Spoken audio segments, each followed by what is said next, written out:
तो थंबनेल देख के पता चल ही गया होगा कि वीडियो किस टॉपिक पे होने वाली है, तो मैं ज़्यादा एक्सप्लेन नहीं करूँगा।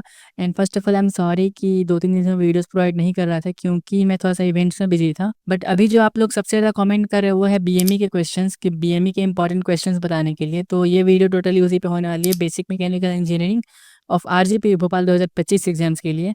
और मैं इसमें यूनिट वाइज़ में बताने वाला था, बट यूनिट वाइज़ मैंने देखा कि उससे अच्छे टॉपिक्स मैं डायरेक्टली बता सकता हूँ। क्योंकि यूनिट वाइज़ समझाने से प्रॉब्लम ये आ रही है कि यूनिट में एक ही यूनिट में बहुत सारे क्वेश्चंस आ रहे हैं एंड बहुत जो इंपॉर्टेंट टॉपिक्स हैं वो छूट जा रहे हैं। बेसिकली यूनिट वाइज़ बताने में प्रॉब्लम ये आ रही है कि मैं कुछ यूनिट 1 के कुछ इंपॉर्टेंट टॉपिक्स बता रहा हूँ, उसके साथ मैं कुछ लेस इंपॉर्टेंट टॉपिक्स भी बता रहा हूँ। बट आप लोग क्या करते हो कि पहले यूनिट 1 को फिनिश करेंगे, फिर यूनिट 2 पे जाएँगे। इससे क्या हो रहा है कि जो main important topics for example कोई 5 यूनिट में है, तो वो टॉपिक्स छूट जाते हैं यूनिट 5 तक जाते-जाते।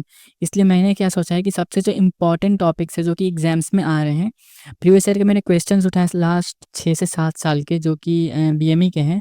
एंड उसमें से जो कॉमन टॉपिक्स हैं जो कि हर साल आते हैं उन्हीं को मैंने लिस्ट किया है। डायरेक्टली मैं टॉपिक बताऊंगा, आप उस टॉपिक को सर्च करो, उस टॉपिक को समझो एंड पढ़ लो। अगर आप ये वीडियो देख रहे हो तो definitely exam point of view से देख रहे हो, दैट मीन्स कि आप टाइम वेस्ट नहीं करना चाहते हो। फर्स्ट ऑफ ऑल अगर आप आरजीपीवी के पॉइंट ऑफ व्यू से देख रहे हो तब जाके ऑलरेडी मेरे चैनल पे वीडियोस अपलोडेड है फिजिक्स एंड केमिस्ट्री के, जाके आप चेकआउट कर लेना। एंड सो हेलो नमस्ते अस्सलाम वालेकुम, मैं हूं Farooq, third year student of computer science and engineering. चलिए शुरू करते हैं। अगेन मैं बता रहा हूँ, मैं टॉपिक्स बताऊंगा, यूनिट्स नहीं बताऊंगा। मेन जो इंपॉर्टेंट टॉपिक्स है जो कि हर साल आते हैं, इंपॉर्टेंट टॉपिक्स को बता रहा हूँ, उनको डायरेक्टली आप सर्च करना, डायरेक्टली पढ़ना। इससे क्या आप बहुत ही ईजिली एग्जाम्स को निकालोगे। तो यूनिट का 2 टाइम पढ़ोगे तो फिर ज़्यादा दिक्कत होगा आपको। सबसे पहला जो इंपॉर्टेंट टॉपिक है वो है मैकेनिकल प्रॉपर्टीज़, क्योंकि ऑब्वियसली सब्जेक्ट ही मैकेनिकल का है, तो आपको समझना पड़ेगा what is mechanical properties. Mechanical properties के अंदर आता है strength, hardness, elasticity, ductility and toughness and fatigue. तो ये सारे टॉपिक्स बहुत ही शॉर्ट 2-2 लाइन के टॉपिक्स, आप इजीली समझ सकते हो। ये सबको मैं एक-एक करके समझा सकता हूँ वीडियोज़ में, उसके लिए आप मुझे कमेंट सेक्शन में बताना, तो मैं इसके लिए अलग से वीडियो बना दूँगा सारे टॉपिक्स को डीप ब्रीफ में बताने के लिए। फिलहाल ये इंपॉर्टेंट टॉपिक्स हैं मैकेनिकल प्रॉपर्टीज़ में से। उसके बाद एक और इसके अंदर एक और टॉपिक है, वो है Hooke's law and draw the stress strain diagram. Stress strain diagram क्या होता है एंड वो कैसे ड्रॉ किया जाता है, क्योंकि देखो मैकेनिकल में बहुत ही इंपॉर्टेंट चीज़ बता रहा हूँ जो कि है डायग्राम्स बनाना। मैकेनिकल में आप ओनली डायग्राम्स बना के ही पास हो सकते हो, अगर आपको ओनली पासेस के लिए चाहिए तो। क्योंकि डायग्राम्स इतने हैं ना कि डायग्राम्स बना के अच्छे खासे मार्क्स आप गेन कर सकते हो।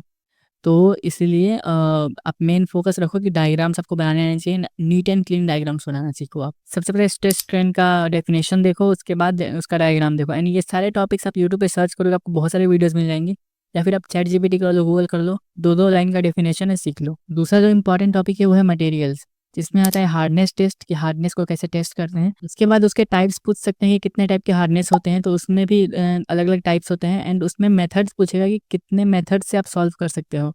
तो फॉर एग्जांपल देखिए, ब्रेनल हार्डनेस है, रॉकवेल हार्डनेस होता है। उसके बाद का इंपॉर्टेंट टॉपिक है वो है लॉज ऑफ थर्मोडायनेमिक्स। थर्मोडायनेमिक्स क्या होता है, उसके कितने लॉज हैं। एंड उसके बाद इंपॉर्टेंट टॉपिक है वो है explain zeroth law. Zeroth law क्या होता है, ज़ीरोथ का फर्स्ट लॉ, सेकंड लॉ। ये बहुत सारे स्टूडेंट्स को इसमें थोड़ा सा कन्फ्यूज़न होता है, मैं थोड़ा-सा एक्सप्लेन कर देता हूँ।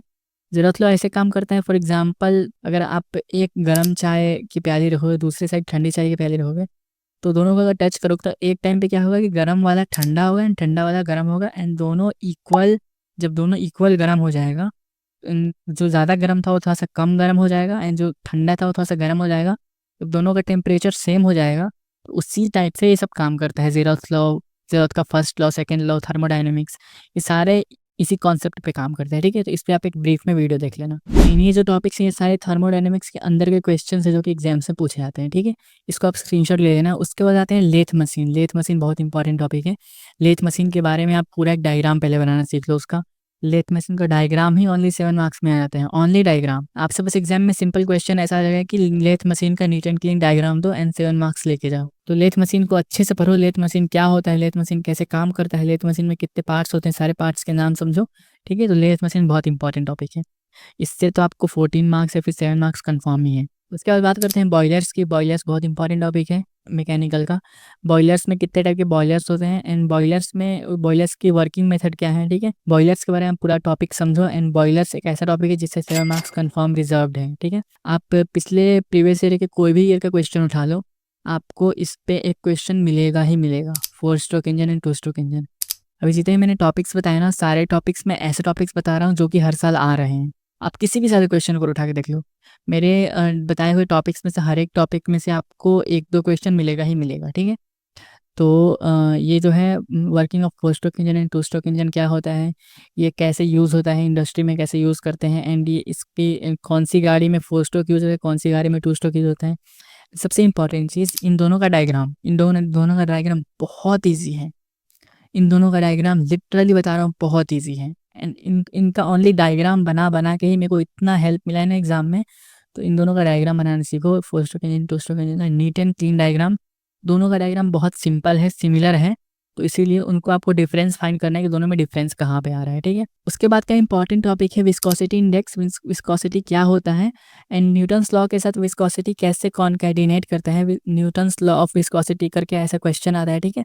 बहुत इंपॉर्टेंट टॉपिक है, इसको आप नोटिस कर लो, स्क्रीनशॉट लेके रख लेना। उसके बाद बात करते हैं कि difference between laminar and turbulent flow, कि बेसिकली टरबाइन्स क्या होता है, आप ये समझोगे टरबाइन्स क्या होता है, एंड बीएमई में टरबाइन्स एक बहुत ही अहम भूमिका निभाती हैं।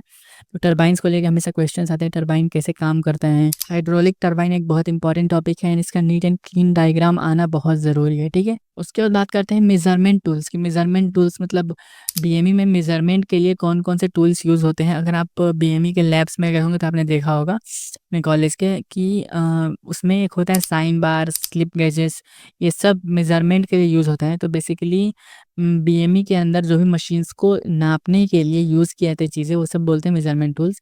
एंड उसके अंदर जो चीज़ें होती हैं वो सारी इंपॉर्टेंट होती हैं, उनके बारे में लिखना होता है। तो उसमें होता है कि वर्नियर कैलिपर्स क्या होता है, वर्नियर स्केल क्या होता है। उसके बाद ये होता है साइन बार क्या होता है, साइन बार के बारे में आपको पूरा टॉपिक बताना पड़ेगा। स्लिप गॉजेस क्या होते हैं, एंड टेप्स क्या होते हैं, ठीक है? उसके बाद साइकिल्स के अंदर ऑटो साइकिल क्या होता है, ऑटो साइकिल कैसे काम करता है, आपको पूरा ही समझाना पड़ेगा एग्जाम्स में।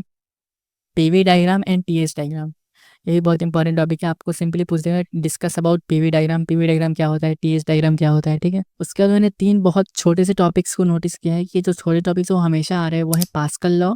पास्कल लॉ एक छोटा सा लॉ है जो कि हमेशा पूछा जा रहा है, ठीक है? स्टीम इंजन, स्टीम इंजन क्या होता है ये आपके बारे में समझना पड़ेगा कि स्टीम इंजन कैसे काम करता है। वो बेसिकली भाप से जो इंजन बनता है, भाप इंजन हिंदी में बोलते हैं उसको, तो उसके बारे में समझना पड़ेगा आपको कि उसका कंस्ट्रक्शन कैसे होता है, वो कैसे काम करता है। एंड एक टॉपिक पंप्स, पंप्स कैसे काम करते हैं, पंप्स होते क्या है मैकेनिकल के अंदर, लाइक सेंट्रीफ्यूगल पंप्स। अब बात करते हैं एरर्स के बारे में। एरर्स क्या होता है, जो भी हम लोग मेजरमेंट करते हैं, कोई भी हम लोग टेप से कुछ भी चीज़ को नापते हैं, तो उसमें हम लोग एग्जैक्ट नहीं बता सकते कि एग्जैक्ट हो कितना है। फॉर एग्जांपल मैंने इस माइक को मेज़र किया, तो ये मान लो 1 फीट 2 इंच है, ठीक है? बट मैं एग्जैक्ट नहीं बोल सकूँ कि 1 फीट 2 इंच ही है, उससे वो 1-2 सेंटीमीटर कम होगा, 1-2 सेंटीमीटर ज़्यादा होगा, तो उसी को बोलते हैं एरर्स, ठीक है? तो एरर्स इन मेजरमेंट क्या होता है, एरर्स कैसे काम करता है, एरर्स का मतलब क्या होता है बेसिक मैकेनिकल इंजीनियरिंग के अंदर, ये आपको समझना पड़ेगा। एरर्स बहुत इंपॉर्टेंट टॉपिक है, ठीक है? इसमें क्वेश्चंस कुछ ऐसे आते हैं कि discuss errors in measurement and there types, importance of precise measurement in engineering, alloy and materials. Alloy क्या होता है मैकेनिकल के अंदर, ये आप समझ जाओ, ठीक है? बाकी carbon steel and alloy steel, basically alloy में कितने टाइप्स होते हैं, एलॉय को किससे कंपेयर करते हैं, carbon steel and alloy steel क्या होता है, स्टील्स क्या होते हैं, ये सारे इंपॉर्टेंट टॉपिक्स हैं। तो अगर वीडियो आपको थोड़ी सी भी इन्फॉर्मेटिव लगे तो वीडियो को लाइक कर देना, and next video I hope शायद M1 पे होगी, मैथमेटिक्स पे, RGPV के।